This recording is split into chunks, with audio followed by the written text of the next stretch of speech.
અમારે ત્યાં કૂતરાના ઇન્જેક્શન માટે અને જે આ હડકવા વિરોધી રસી માટેનું જે એક સેન્ટર જ અમે ચાલુ કરેલું છે.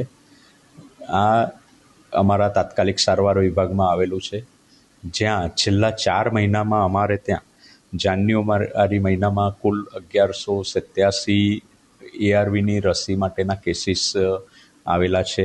ફેબ્રુઆરીમાં 1090 આવેલા છે. માર્ચમાં 1132 કેસ નોંધાયા છે અને એપ્રિલમાં 1215 કેસ નોંધાયેલા છે, જેમાં મોસ્ટલી ડોગ બાઇટના કેસ હોય છે.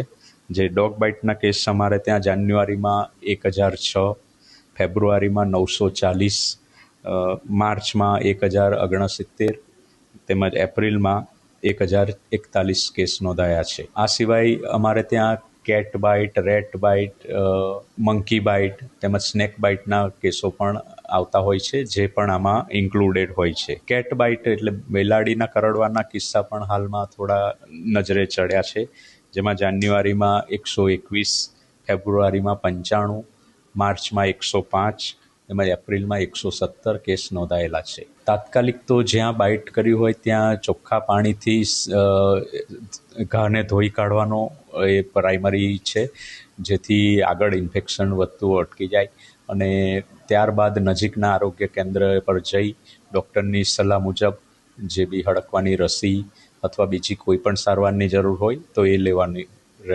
હું સલાહ આપું છું. હું ઘરગથ્થુ ઉપચારની સલાહ આપતો નથી. નજીકના આરોગ્ય કેન્દ્રનો સંપર્ક કરી ડૉક્ટરની સલાહ મુજબ જ આ કેસમાં સારવાર લે એ જ હું સલાહ આપું છું, કારણ કે એકવાર હડકવા થઈ જાય પછી એનો કોઈ ઈલાજ રહેતો નથી.